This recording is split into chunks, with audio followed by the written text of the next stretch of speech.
Come here. Hazel, come up here. come on. Come up here. Come on, Hazel. Come on. Come on. Come here. Okay. Very good. Yeah. Marriage. Hi guys. What movie is that from? Princess Bride. Oh, I know. Come on. Hi, Jordan's Hello. here. Co-host, not guest. Jordan. Co-host. She keeps wanting to treat me as like a guest, and I'm like, hey, wait, I've been in that the past 4 videos. You really have. It's because I don't want to do anything without you. Oh man, that's so sweet. So today in this video, we are sharing 7 big things that changed once we got married. We get like these questions a lot. Yeah, because it is a very logistical process. Like it's not just like you get married and everything is one. Like you're taking like 2 things, like bank accounts or phone services or healthcare plans. It's a lot of work. Yeah, so we like get a lot of questions and no one really talks about the logistical side of it. Yeah. You know, like even our banker was like, I don't really know. Yeah, we were like, what the heck, you work at the bank, you should know. We are partnering with Visible on this video, which we are so pumped about. Visible is an app that makes phone service really simple. It's super easy. Don't worry, we'll tell you all about it. It's pretty cool. We use it, we love it. Jordan even knew about it before we even started using it. But yeah, so I guess we can just get started. Okay, number 1. You get kicked off of your family plan. I got kicked off of my dad's phone plan. That was like the one little thing that was kind of keeping me attached to my family. I know. Being on their phone. Because honestly, you know why? I'm sure like a lot of you guys relate. It's honestly because my dad didn't know how to cancel my phone. Yeah, so she was on like her parents' phone plan like all through college. And I mean, like I don't want, like her parents were like patient and stuff, but it was like came time to where we had to like cut the cord and But like. it's so confusing. Like going into the store, like talking to all these people, logging into your account, which you can never figure out. Like it's just the great, like I honestly didn't know where to start. Luckily, Jordan kind of like. Yeah, so I had called a few times and honestly it took me a lot longer and your dad kept following up and being like, hey, is she off that phone plan now? And I kept being like, oh, because I would keep calling and then I would have to like go through verification and like go to the store and like all this stuff. And so anyway, we ended up just like cutting off the plan and we joined this service called Visible. So basically Visible is a phone service and an app. And it's so simple to set up. So on your smartphone, download the Visible app and then you just enter your name, email, and boom, you have an account. You can either create a new number or just use your old one. So it is a flat fee, $40 a month for unlimited everything, including data. Unlimited data is so important to me because it means that I can stay connected with you guys on the internet. After you set up your service in the app, Visible will send you a SIM card in the mail. All you have to do is open up the package, put the SIM card in your phone, and you are now a Visible customer. Welcome to your first phone plan. Number 2.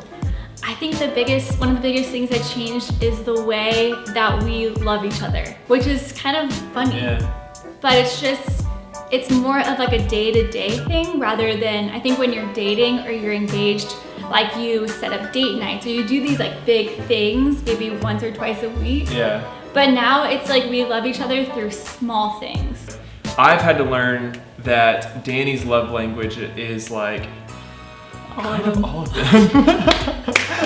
I almost like caught myself, but I'm glad you said it before I said it. Like, I just realized like your like love language is I would everything. say I really like quality time. I think it's easier for you to show like acts of service because you're a very action-oriented person, but sometimes I just like really want you to Just be say like, something sweet. say something so sentimental and be like, hey, Which is so not like me. I'm proud of you, you know?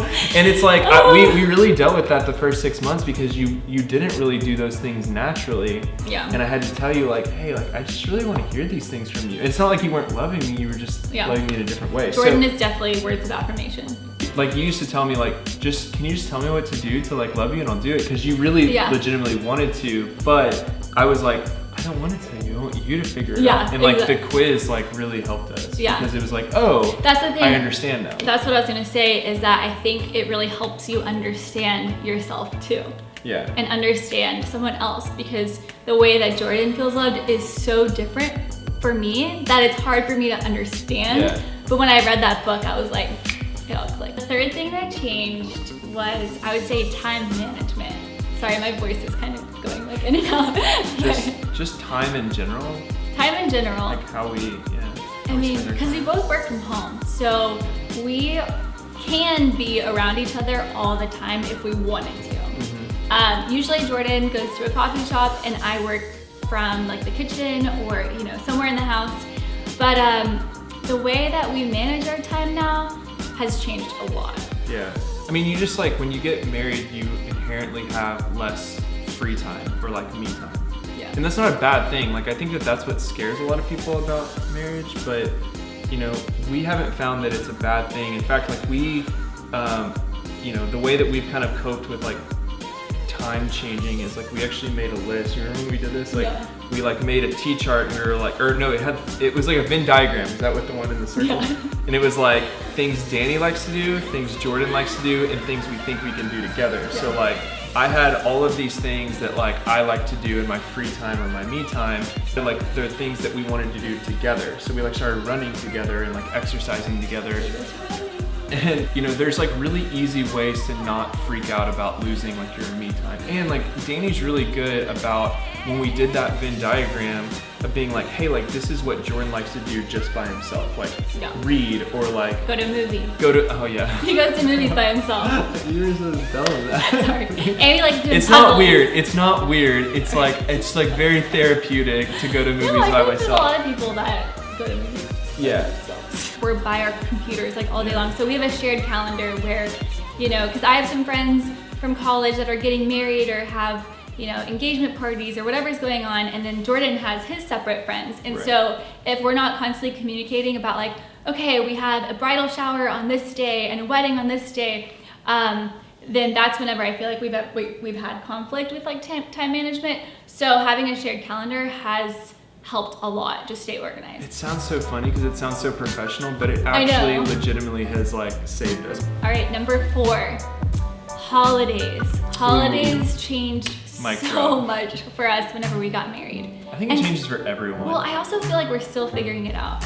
It's not only merging like Jordan's holiday and Dani's holiday, it's merging all of our family's expectations all into. You know, my parents were used to seeing me on Christmas and Thanksgiving. Your parents were used to seeing me. And that's the worst. Like, I still get like a little teary-eyed or like nightmares when I think about when I told my parents that like we were gonna spend Christmas Eve at Jordan's house and then Christmas at their house, and they're like, what? I know, it's almost like there for Christmas Eve, and then you feel so guilty and you feel so bad, but then the same thing happens whenever we tell your parents, and so you're really just torn. And so here's what we did wrong. Like, we basically treated it as like like a coin toss, right? So it'd be like, okay, both parents are gonna like have their feelings hurt, so like let's flip a coin who has to like deliver the news. But what we've learned, especially like the first year, we've got like a rotation. So like this Thanksgiving we're gonna be with you guys, and next Christmas we're gonna be with you guys. And that's what worked for us. But some families or some of my girlfriends that have gotten married said that they always do Thanksgiving with this family and then Christmas with, you know. So, I was gonna say, practical tip. I think that whenever you're deciding, you know, who's gonna spend what time where, I think the most important thing you do is like listen to your parents or listen to your family and ask them like, hey, in an ideal world, like if we're gonna split these holidays up, what do you guys want? And just hearing them out, because some families might have like these really special traditions that you don't want to get in the way of, and so I just say like communicating to them is really important. Yeah, I agree. Change number 5, I think one of the biggest things that changed whenever we got married was our responsibilities or like chores around the house. You kind of don't think about that whenever you're engaged. Like, you kind of don't really think about all of the things that you have to do in order to, especially because we bought our first home. So, and our home is not like we don't have a backyard and we don't have, so I can't even imagine, like there could be so many more chores. I know, it's crazy. Because you have to respect, like I have to respect Jordan's space, and like I don't want to just create a mess and just leave everything there. And so I think our chores or responsibilities around the house have changed a lot. And what we've done is we've kind of figured out what we like. For example, I like hate taking the trash out. Like I hate it. And so Jordan's like, okay, I don't really mind taking the trash out. So that's kind of like his thing. I do the laundry. And so, you know, we kind of figure out what works or Yeah, fits. I mean, I'm sure some people like create a more formal like chore list. We just never did that. We were kind of like, okay, Dani doesn't like doing these things. Well, you're really good at like filling in the gaps. Like Jordan will do anything. You've said that a few times. It's been really nice for you to say. I really appreciate words of that. affirmation. But I just never thought about it like that. But yeah, I guess I am. Like for example, the other night we were missing something and you were like, okay, well I'm just gonna run to the grocery store. When I feel like a lot of guys would just be like, well that's your responsibility to go to the grocery store. Yeah. Change number 6. I know that we talked about how, you know, like loving your spouse on a day-to-day basis is different than just like going on like 3 dates a week, like when you were dating. But I think it's still really important to like still date your spouse. Because one thing I realized, especially because we're around each other so much, what changed is there wasn't really like a need for a date night, because it's like we're around each other and like a date night can get really blurred between like us just like hanging out here and like cooking together. Yeah. But I think that there's something really special about when we still like go out and like we're like, we make an effort and like you get dressed up and like you really like that, and I'm like very intentional in saying like, hey, let's go on a date this night. Yep. You know, it's not that it's not that it feels any different. It just like is different because there's intentionality behind it. And I think that that's really important to keep doing in your marriage. I agree. That's what I was gonna say. There's like a kind of like a little practical tip that someone told me. He gave a challenge of like try and recreate like your first date, and then try and recreate your second date, and then try and recreate your third date. And that way you can like keep like things, like remembering things. I think that was like a really special idea to do like once a year.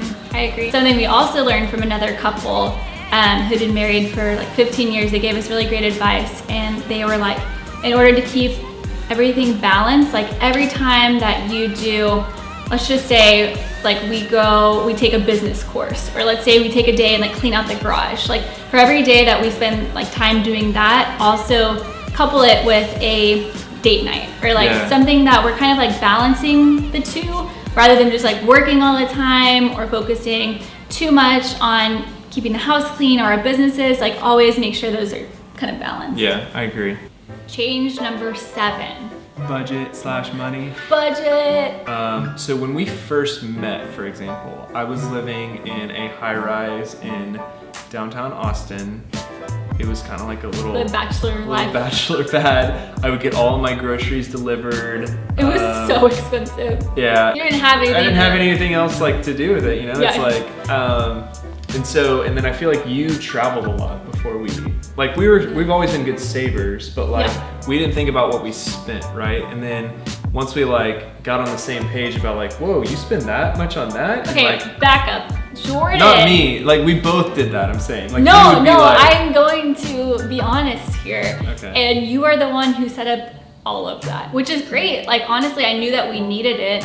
I knew I needed a budget. I knew I needed to understand where things were going. You just didn't know.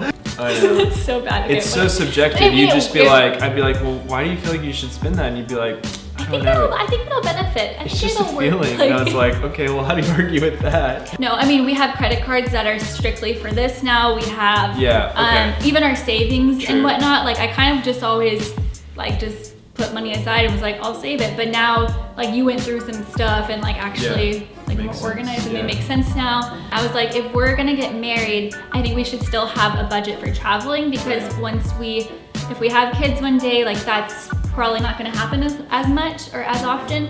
So like, let's just make sure we still do have that budget for travel. That was really hard to convince you of. All these things that were they were new, you know? And so I feel like now after 8 months, we've really been able to be like stable with our finances and all the things. So I think those are pretty much all of our changes, our big changes that went down after we got married. But I would love to hear from y'all, like the big things that changed once you got married, or maybe some questions y'all have. Maybe you're engaged or just dating, like any questions about marriage or the first 8 months, anything we can help y'all with, we'd love to answer.